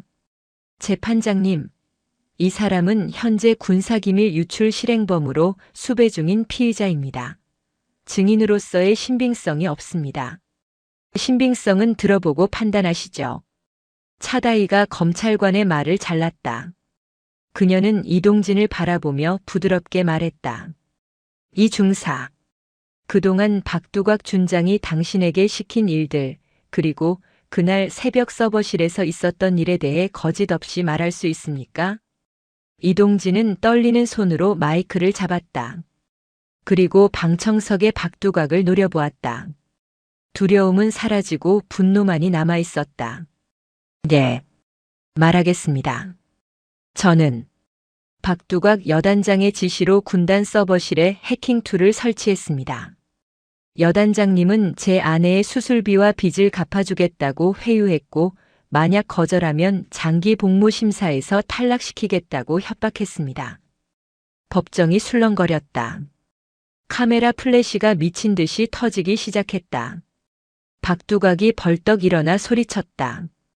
이 미친 새끼가. 야, 너 지금 뭐라고 짓거리는 거야? 내가 언제 그랬어? 증거 있어? 증거 있냐고. 증거 있습니다. 최무성 원사가 품에서 녹음기를 꺼내 재판 부석으로 걸어갔다. 이 녹음기 안에 박두각 준장이 이 중사에게 범행을 사주하고 이후 토사구팽하려던 육성 통화 내용과 대화가 담겨 있습니다. 그리고 최무성은 또 다른 서류 뭉치를 꺼냈다. 이것은 박두각 준장이 지난 5년 동안 여단 운영비와 장병 부식비를 횡령하여 만든 이중장부 원본입니다. 횡령한 돈이 흘러 들어갔다는 의심이 드는 차명 계좌 내역까지 전부 있습니다. 이 중사가 목숨 걸고 빼내온 겁니다. 판사는 서류를 받아들고 손을 떨었다. 내용이 너무나 구체적이고 방대했다. 박두각의 얼굴이 사색이 되었다. 그는 변호인을 향해 소리쳤다. 뭐해? 저거 다 가짜라고 해. 조작된 거라고. 하지만 변호인은 이미 고개를 숙이고 서류를 정리하고 있었다. 상황이 뒤집혔음을 직감한 것이다. 차다희는 포승줄을 맨 채로 박두각을 향해 천천히 걸어갔다. 헌병들이 막으려 했으나 그녀의 기세에 눌려 뒷걸음질 쳤다. 박 준장. 아니, 박두각 씨. 차다희의 목소리가 법정의 공기를 얼어붙게 했다. 당신이 병사들의 밥그릇을 뺏어 먹고 부하들을 협박해 범죄자로 만드는 동안 나는 당신이 남긴 똥 묻은 발자국을 하나하나 쫓고 있었다. 707에서 내가 제일 잘하던 게 뭔지 아나? 그녀는 박두각의 코앞까지 다가갔다. 한 번 문 사냥감은 숨통이 끊어질 때까지 절대 놓지 않는 거야. 박두각은 다리가 풀려 자리에 주저앉았다. 차다희는 재판장을 향해 돌아섰다. 재판장님, 이제 피고인과 증인의 자리를 바꿔야 할 것 같습니다만.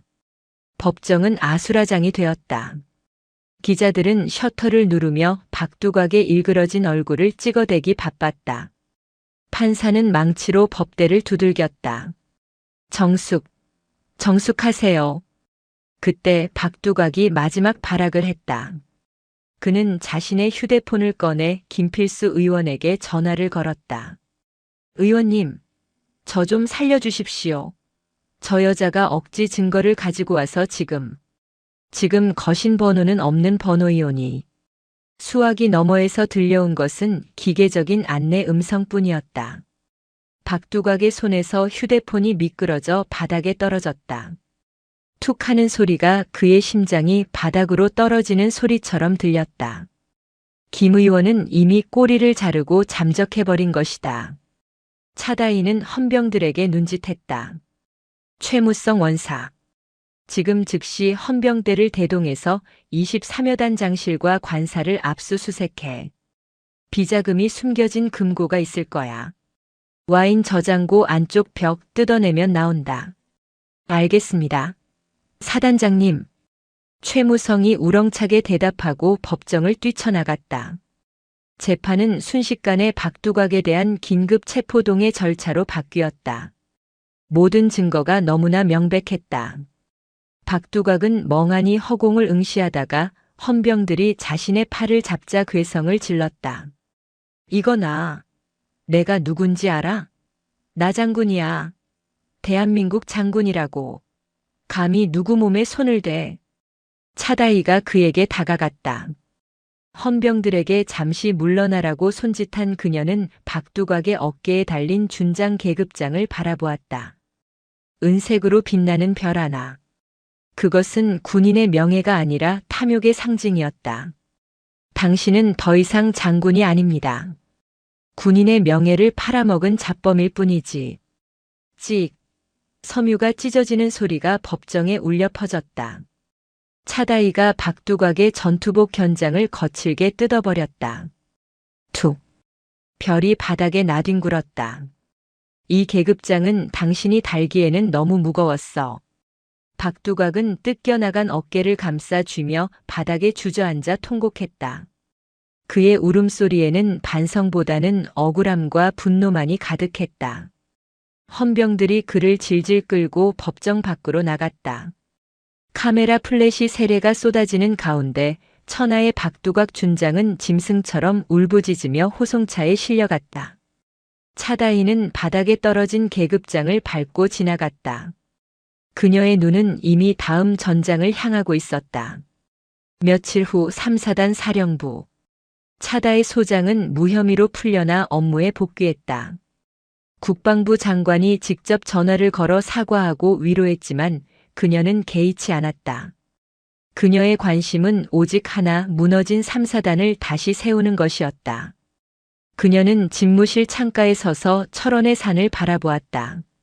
산은 언제나 그 자리에 있었지만 그 산을 지키는 사람들은 변해야 했다. 최원사.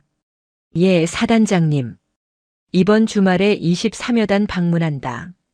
이번에는 몰래 가는 게 아니야. 정식으로 간다. 내 새끼들 밥은 제대로 먹고 있는지 확인해야겠어. 알겠습니다. 준비하겠습니다. 그리고 이동진 중사 말입니다. 차다희의 목소리가 조금 부드러워졌다. 군사법원에서 정상 참작을 많이 해줬습니다. 집행유예로 풀려났고 강제 전역은 면했습니다. 다만 징계는 피할 수 없어 감봉 조치되었습니다. 그래도 본인은 군복을 계속 입을 수 있다는 것만으로도 감사해하고 있습니다. 차다희가 고개를 끄덕였다. 그 빚은 박두각의 은닉 재산이 몰수되면서 피해 변제 형식으로 일부 보전받았고 나머지는 사단장님이 사비로 지원해 주신 익명의 후원금으로 해결했습니다. 차다희는 옅은 미소를 지었다. 말이 많군, 최원사. 그건 비밀로 하라고 했을 텐데. 죄송합니다. 입이 근질거려서 말입니다. 두 사람 사이에 처음으로 훈훈한 공기가 흘렀다. 폭풍이 지나간 자리에는 더 단단한 땅이 드러나고 있었다. 같은 시각 국군교도소 독방. 수용자 번호 2048번 박두각. 한때 철원을 호령하던 여단장의 위용은 온데간데 없고 퀭한 눈에 늙은이만 남아 있었다. 그의 맞은편에는 말끔한 양복을 입은 남자가 앉아 있었다. 김필수 의원의 보좌관이었다. 박두각 씨, 의원님께서 전하라는 말씀만 하고 가겠습니다. 보좌관의 말투는 싸늘했다. 박두각은 지푸라기라도 잡는 심정으로 수화기를 꽉 움켜쥐었다. 보좌관님, 제발 의원님께 말씀 좀 잘 드려주십시오. 제가 입만 뻥긋하면 의원님 비자금 조성한 것도 다 드러납니다. 저 혼자 죽을 수는 없습니다. 그래서 의원님이 마지막 기회를 드리는 겁니다. 보좌관이 품에서 사진 한 장을 꺼내 아크릴 벽에 붙였다. 제3보 병사단 혹한기 전술훈련 계획서 표지였다. 다음 주부터 3사단이 역대 최대 규모의 혹한기 훈련에 돌입합니다. 차다의 사단장이 명예 회복을 위해 야심차게 준비한 대규모 기동 훈련이죠. 그게 어쨌다는 겁니까? 차다이가 가장 중요하게 생각하는 게 뭡니까? 완벽함입니다. 병사들의 안전이죠. 그런데 만약 이 훈련에서 치명적인 안전사고가 발생한다면 그것도 차다이가 직접 챙기던 핵심 장비가 오작동을 일으켜서 인명피해가 난다면 박두각의 눈동자가 흔들렸다. 사고라고 하셨습니까? 단순한 사고가 아니죠. 지휘관의 관리 소홀로 인한 참사. 여론은 들끓을 것이고 갓 복귀한 여성 사단장의 리더십 부재를 공격하기 딱 좋은 명분이 될 겁니다. 재판 중인 당신에게도 유리하게 작용할 거고요. 보좌관은 의미심장한 미소를 남기고 자리에서 일어났다. 3사단 정비대장 최소령. 아직 당신에게 빚을 진 친구죠? 그 친구를 움직이십시오. 성공하면 특사로 나올 수 있게 힘써 보겠습니다. 하지만 실패하면 교도소 안에서 조용히 생을 마감하게 될 겁니다. 박두각은 덜덜 떨리는 손으로 입술을 깨물었다. 선택의 여지가 없었다. 그는 면회 시간이 끝나자마자 교도관에게 쪽지를 건네며 은밀한 부탁을 했다. 그것은 3사단 내부에 숨죽이고 있는 자신의 또 다른 신복, 최소령에게 보내는 암호문이었다. 강원도 철원 3사단 정비대 대장실. 최소령은 박두각이 보낸 쪽지를 태워 재떨이에 비벼 껐다. 불꽃이 사그라들며 그의 얼굴에 그림자를 드리웠다. 그는 박두각 시절 진급 누락을 당했다가 박두각에게 거액의 뇌물을 바치고 구제받았던 인물이었다. 박두각이 구속될 때 증거 불충분으로 간신히 살아남았지만 차다이 체제 하에서는 언제 잘릴지 모르는 파리 목숨이었다. 어차피 이대로 가면 옷 벗는 건 시간 문제야. 한탕 크게 하고 라인 갈아타는 게 낫지. 그는 책상 서랍에서 마스터키를 꺼냈다. 전차와 장갑차 그리고 도하 장비의 정비를 총괄하는 그에게 장비 조작은 식은 죽 먹기였다. 다음 주 혹한기 훈련. 도하 작전이라. 그의 눈이 뱀처럼 번들거렸다. 그는 3사단 공병대대에 배치된 도하용 단정보트 정비 일지를 펼쳤다. 차다의 사단장이 직접 탑승하여 도하를 지휘할 예정인 1호 단정.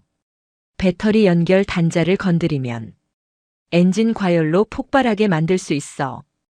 빙판 위에서 터지면 아무리 특수부대 출신이라도 살아남기 힘들지. 최소령은 킬킬거리며 정비복으로 갈아입었다. 밖에는 눈보라가 몰아치고 있었다. 악마의 계획을 실행하기에 더없이 좋은 날씨였다. 강원도 철원군 동송읍 3사단 기동훈련장.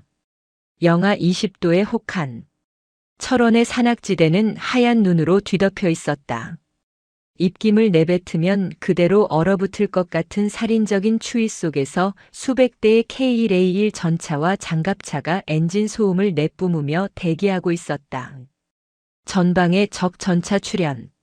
전차대 공격 개시. 무전기에서 차다의 소장의 힘찬 목소리가 터져나왔다. 그녀는 지휘 장갑차 위에서 상반신을 내밀고 망원경으로 훈련 상황을 주시하고 있었다. 칼바람이 얼굴을 때렸지만 그녀는 거침이 없었다. 쿠쿠쿠쿠쿵.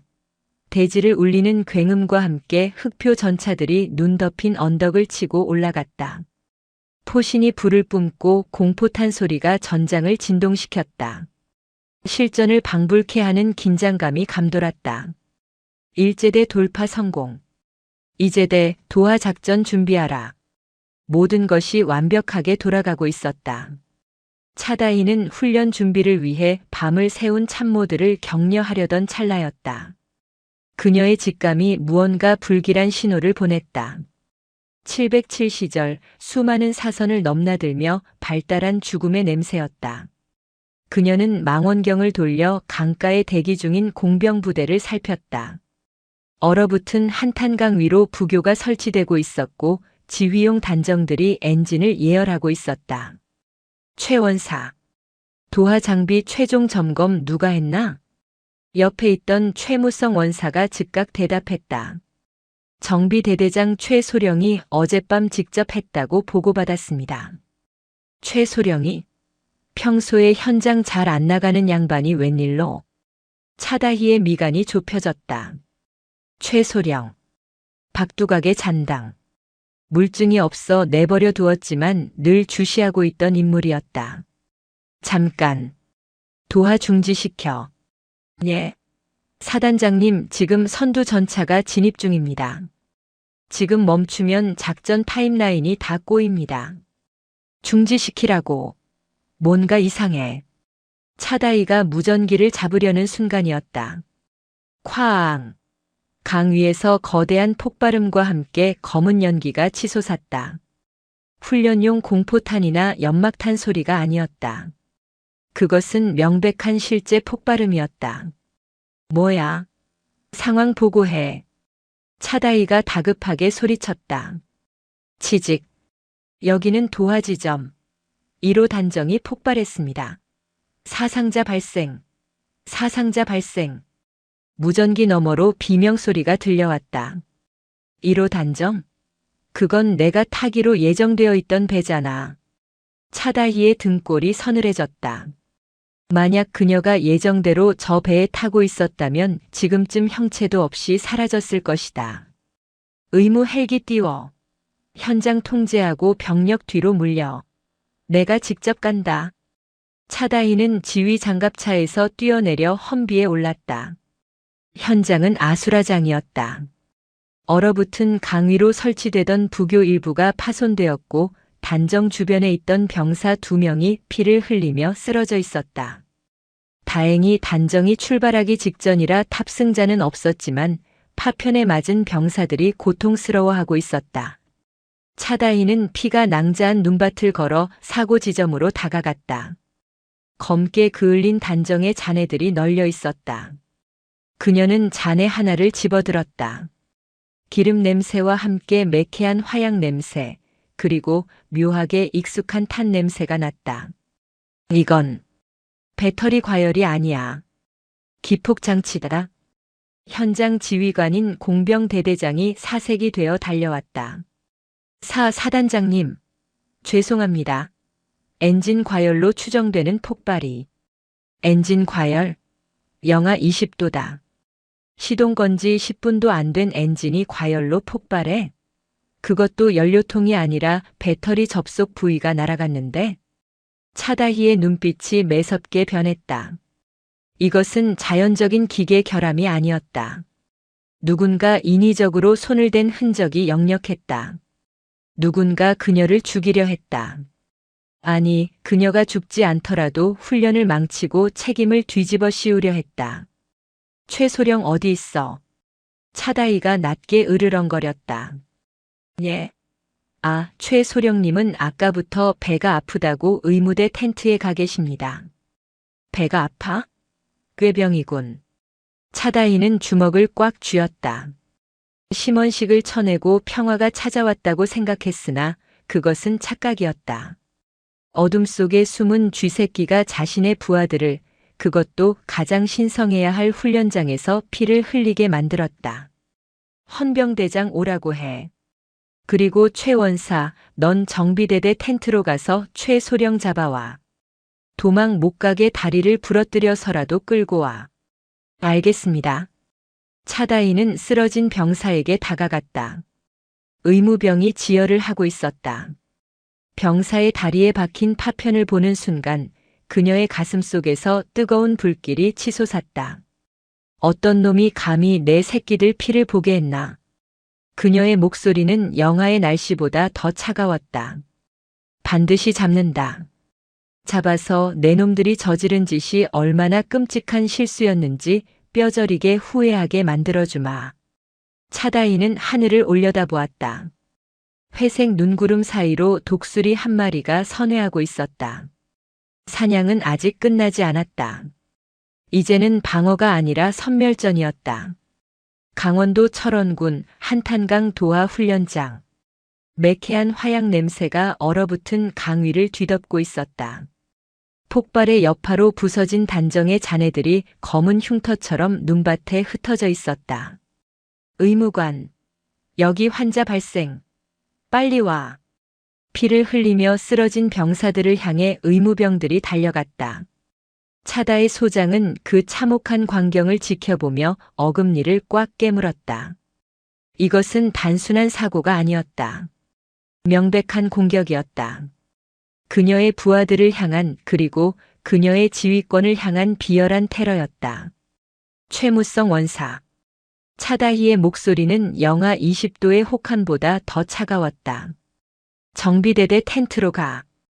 지금 당장. 알겠습니다. 최무성 원사는 대답과 동시에 지프차에 올랐다.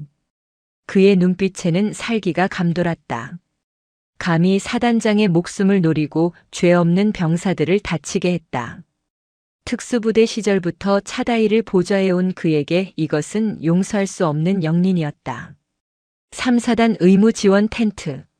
정비대대장 최소령은 난로 옆에 쭈그리고 앉아 휴대폰을 만지작거리고 있었다.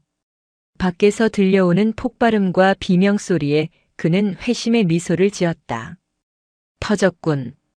제대로 터졌어. 그는 뉴스 댓글창을 확인했다. 벌써부터 속보 3사단 훈련 중 폭발 사고, 인명피해 발생이라는 기사가 뜨고 있었다. 크크크. 이제 차다이도 끝장이야. 안전관리 소홀로 옷 벗겠지. 나는 박두각 장군님이 시키는 대로 했을 뿐이고. 그때였다. 찌익. 텐트의 지퍼가 거칠게 찢어지듯 열렸다. 최소령이 놀라 고개를 드는 순간 거대한 그림자가 그를 덮쳤다. 누구? 최무성 원사의 군화발이 최소령의 명치를 그대로 가격했다. 최소령은 외마디 비명을 지르며 나뒹굴었다. 휴대폰이 바닥으로 미끄러졌다. 배가 아프다더니 휴대폰 할 힘은 있나 보지. 최무성은 바닥에 떨어진 휴대폰을 군홧발로 짓밟아 부숴버렸다. 그리고 최소령의 멱살을 잡아 한 손으로 들어 올렸다. 최원사, 이게 무슨 하극상이야. 나 소령이야. 영관 장교라고. 전시 상황에서 아군 등에 칼 꽂는 놈은 장교가 아니라 적군이다. 그리고 나는 적군을 생포하러 온 거고. 최무성은 최소령을 질질 끌고 텐트 밖으로 나갔다. 밖에는 헌병대 차량이 대기하고 있었다. 태워. 사단장님이 기다리신다. 사단장 임시 지휘소. 차다이는 간이 테이블 위에 놓인 증거물들을 내려다보고 있었다. 폭발 현장에서 수거한 배터리 연결 단자의 잔해였다. 검게 그을렸지만 인위적으로 절단된 전선과 원격 기폭 장치의 흔적은 지울 수 없었다. 헌병들이 최소령을 끌고 들어와 바닥에 패대기 쳤다. 최소령은 입술이 터지고 흙투성이가 된 채 덜덜 떨고 있었다. 사단장님, 살려주십시오. 저는 모르는 일입니다. 억울합니다. 차다이는 천천히 그에게 다가갔다. 그녀는 허리춤에서 단검을 꺼냈다. 707 시절부터 사용하던 서바이벌 나이프였다. 날카로운 칼날이 조명빛을 받아 서늘하게 빛났다. 최소령은 기겁하며 뒷걸음질 쳤다. 최소령. 내가 707에 있을 때 폭발물 처리만 10년을 넘게 봤어. 이 잔해에서 뭐가 보이는지 아나? 그녀는 칼끝으로 전선 조각을 가리켰다. 시사고체 폭약 성분이야. 군용 폭약이지. 정비대대장인 내가 관리하는 무기고에서 사라진 바로 그 폭약. 그건. 그리고 내가 부숴버린 휴대폰. 복구하는데 얼마나 걸릴 것 같나? 통화 기록, 문자 내역, 인터넷 검색 기록. 디지털 포렌식 팀이 지금 붙었어. 30분이면 내가 누구랑 작당했는지 다 나올 거야. 최소령의 얼굴이 백지장처럼 하얗게 질렸다. 누가 시켰어? 차다이가 칼을 테이블에 꽂으며 낮게 물었다. 박두각인가? 아니면 김필수 의원? 말하면 저를 보호해 주실 겁니까? 저들이 저를 죽일 겁니다. 내 부대 안에서는 내가 법이고 신이야. 여기서 나가면 죽지만 내 밑에 있으면 산다. 불어. 최소령은 무너지듯 고개를 끄덕였다. 박두각 전 여단장이 교도소 면회온 보좌관을 통해서 지시했습니다. 훈련 중에 사고를 내서 사단장님을 낙마시키라고. 성공하면 김필수 의원님이 저를 중앙으로 데려가 준다고 했습니다. 차다희의 눈매가 가늘어졌다. 역시 나였다. 감옥에 처박혀서도 도끼를 뿜어내는 늙은 뱀과 여의도에 앉아 리모컨으로 사람을 조종하는 정치꾼. 헌병대장. 예, 사단장님. 이놈 끌고 가. 군형법상 이적행위, 살인미수, 군용물 파괴죄. 적용할 수 있는 건 다 걸어서 최고형 때려. 그리고 이놈 진술서 토시 하나 빠뜨리지 말고 받아내. 최소령이 끌려나가며 비명을 질렀지만 차다이는 뒤도 돌아보지 않았다. 그녀는 무전기를 들었다. 전 병력에게 알린다. 훈련은 계속한다. 부상자 후송 완료 즉시 도하 작전 재개한다. 우리는 멈추지 않는다. 그녀의 목소리가 전파를 타고 3사단 전체로 퍼져나갔다. 폭발음에도 테러에도 굴하지 않는 강철 같은 의지. 병사들은 다시 전차에 올랐다. 백골, 백골, 백골. 함성이 한탄강을 울렸다. 서울 여의도 국회의원회관 국방위원장실. 김필수 의원은 TV 뉴스를 보며 찻잔을 집어 던졌다. 쨍그랑. 뭐야? 훈련 재개. 사고가 났는데 훈련을 계속해? 저 여자가 미쳤나? 뉴스 화면에는 붕대를 감은 채 현장을 지휘하는 차다이 소장의 모습이 나오고 있었다. 여론은 급반전되었다. 부상 투혼, 테러 위협에도 굴하지 않는 참군인 3사단장 차다희, 리더십의 표본 등의 헤드라인이 포털 사이트를 장식하고 있었다. 의원님 진정하십시오. 아직 기회는 있습니다. 감사원을 움직여서. 보좌관이 달래려 했지만 소용없었다. 그때 방문이 노크도 없이 벌컥 열렸다. 누구야? 예의 없게. 김 의원이 소리쳤다. 하지만 문 앞에 서 있는 사람을 본 순간 그의 입이 떡 벌어졌다. 전투복 차림의 차다희 소장이었다. 그녀의 뒤에는 헌병들이 아닌 검찰 수사관들이 서 있었다. 차 장군? 여기가 어디라고 함부로 들어와? 여기가 범죄모의 장소입니까? 아니면 의원님 집무실입니까? 차다이는 뚜벅뚜벅 걸어와 책상 위에 두툼한 서류 봉투를 던졌다. 최소령의 자백 진술서, 박두각과 보좌관의 접견 녹취록, 그리고 의원님 차명 계좌에서 정비대대장에게 넘어간 자금 내역입니다. 이건 국회의원이 현역 군인을 사주해 군사시설을 폭파하고 장병을 살해하려 했다. 이거 내란죄인 거 아시죠? 김 의원의 다리가 후들거렸다. 식은땀이 비오듯 쏟아졌다. 타협합시다. 김 장군. 아니 차 장군.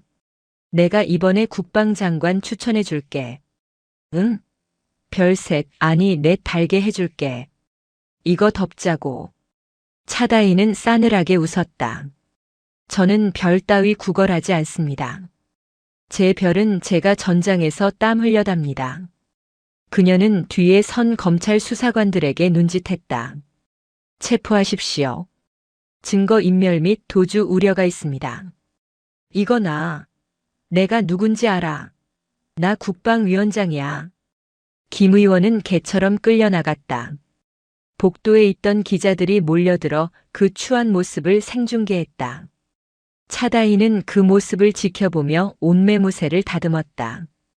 이제 정치판의 썩은 뿌리까지 뽑아냈다. 하지만 그녀의 진짜 전쟁은 아직 끝나지 않았다.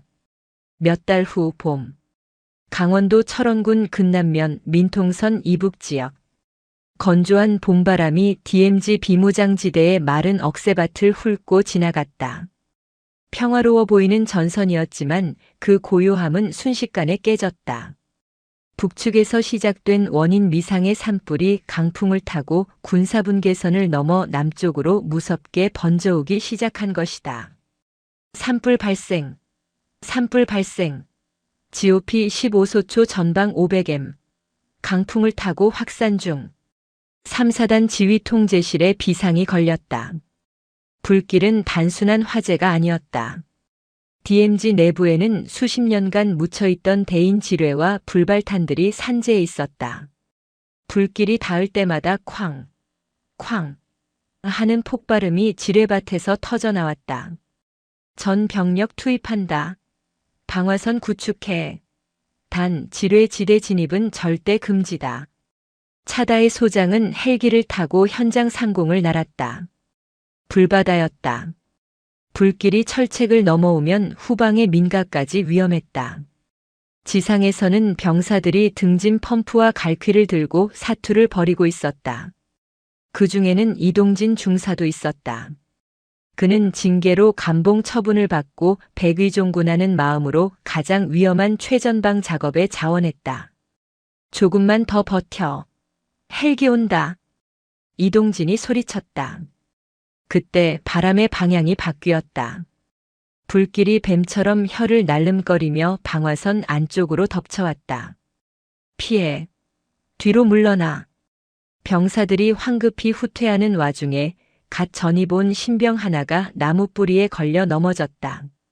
불길이 신병을 삼키려 했다. 살려주세요. 모두가 공포에 질려 멈칫한 순간 누군가가 불길 속으로 뛰어들었다. 이동진 중사였다. 이 중사님. 이동진은 주저함 없이 자신의 몸을 던져 신병을 감싸 안고 구르며 불길 밖으로 빠져나왔다. 쾅. 그들이 있던 자리에 묻혀있던 M14대인 지뢰가 열기에 폭발했다. 흙먼지와 파편이 튀어올랐다. 이동진 중사. 차다이가 헬기에서 레펠로 하강하며 소리쳤다. 그녀는 흑투성이가 된 채 쓰러진 두 사람에게 달려갔다. 신병은 무사했다. 하지만 이동진의 등판은 불에 그을려 연기가 나고 있었고 다리에는 파편이 박혀 피가 흐르고 있었다. 사단장님. 이동진이 고통스러운 표정으로 눈을 떴다. 괜찮나? 정신 차려. 죄송합니다. 제가 과거에 저지른 죄를 이렇게라도 갚고 싶었습니다. 차다이는 이동진의 손을 꽉 잡았다. 자네는 죄인이 아니다. 자네는 내 부하를 구한 영웅이야. 말하지 마. 의무 헬기 불러. 하늘에서 수리온 헬기가 물폭탄을 투하하기 시작했다. 불길이 잡혀갔다. 차다이는 실려가는 이동진을 보며 맹세했다. 저런 군인이 대우받는 군대를 만들겠다고. 자신의 별은 저들의 피와 땀 위에 떠 있는 것임을 잊지 않겠다고. 국군 수도병원 입원실. 이동진 중사는 침대에 누워 창밖을 바라보고 있었다. 다행히 다리의 부상은 심하지 않아 재활하면 복귀할 수 있다는 판정을 받았다. 병실 문이 열리고 차다이 소장이 들어왔다. 정복 차림이 아닌 편안한 근무복 차림이었다. 몸은 좀 어떤가? 충성. 사단장님. 일어나겠습니다. 이동진이 벌떡 일어나려 하자 차다이가 손을 저어 말렸다. 누워있어. 환자가 무슨 경례냐? 그녀는 의자를 끌어다 침대 옆에 앉았다. 그리고 품에서 봉투 하나를 꺼내 건넸다. 이게 뭡니까? 자네 아내 수술비와 남은 빚을 처리한 영수증이다. 그리고 아이들 학비 지원 증서야. 이동진의 눈이 휘둥그레졌다. 사단장님. 이건 너무 큽니다. 제가 어떻게. 내가 주는 게 아니야. 나라가 주는 거다. 자네가 목숨 걸고 구한 신병, 그리고 지켜낸 철책선. 그 값이라고 생각해. 그리고 박두각의 은닉 재산을 몰수해서 마련한 기금이니 부담 갖지 마. 이동진은 봉투를 움켜쥐고 소리 없이 눈물을 흘렸다. 지옥 같던 삶에서 그를 구원해 준 것은 악마의 유혹이 아니라 참된 지휘관의 관심이었다. 고맙습니다. 정말 고맙습니다. 빨리 나아서 복귀해. 3사단 행보관 자리는 자네 아니면 맡을 사람이 없어. 차다이는 이동진의 어깨를 두드려주고 병실을 나섰다. 시간이 흘러 2년 후. 3사단 연병장. 하늘은 더없이 맑고 푸르렀다. 연병장에는 3사단 전 장병이 도열해 있었다. 오늘은 차다이 소장의 이임식 날이었다. 국방부의 파격적인 인사로 그녀는 육군 참모총장으로 영전하게 되었다. 대한민국 국군 역사상 최초의 여성 대장, 사성 장군이 탄생하는 순간이었다. 단상에 선 차다이는 마이크 앞에 섰다. 지난 2년의 시간이 주마등처럼 스쳐 지나갔다.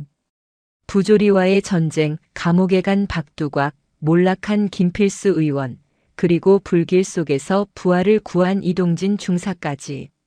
사랑하는 백골 부대 장병 여러분. 그녀의 목소리가 미세하게 떨렸다. 나는 오늘부로 정들었던 3사단을 떠난다.